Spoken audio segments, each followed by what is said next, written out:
السلام علیکم۔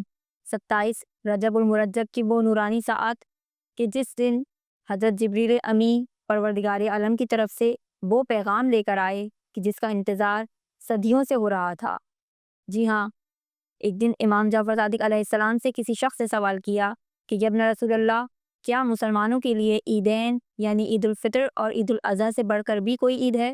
تو امام جعفر صادق علیہ السلام نے فرمایا، ہاں، ایک معزز اور عظیم عید ہے کہ جس دن پروردگار عالم نے اپنے رسول حضرت محمد صلی اللہ علیہ وآلہ وسلم کو منصب رسالت پر فائز کیا۔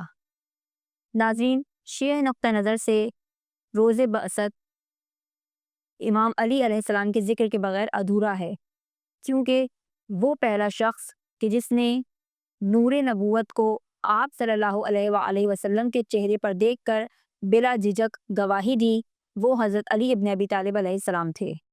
آخر میں یہ جاننا ضروری ہے کہ مبعث کا پیغام کیا ہے، روز بعثت ہمیں کیا پیغام دیتا ہے۔ پروردگار عالم ارشاد فرماتا ہے کہ پڑھ اپنے رب کے نام سے، یعنی مبعث کا پیغام علم ہے، شعور ہے اور کمال انسانیت ہے۔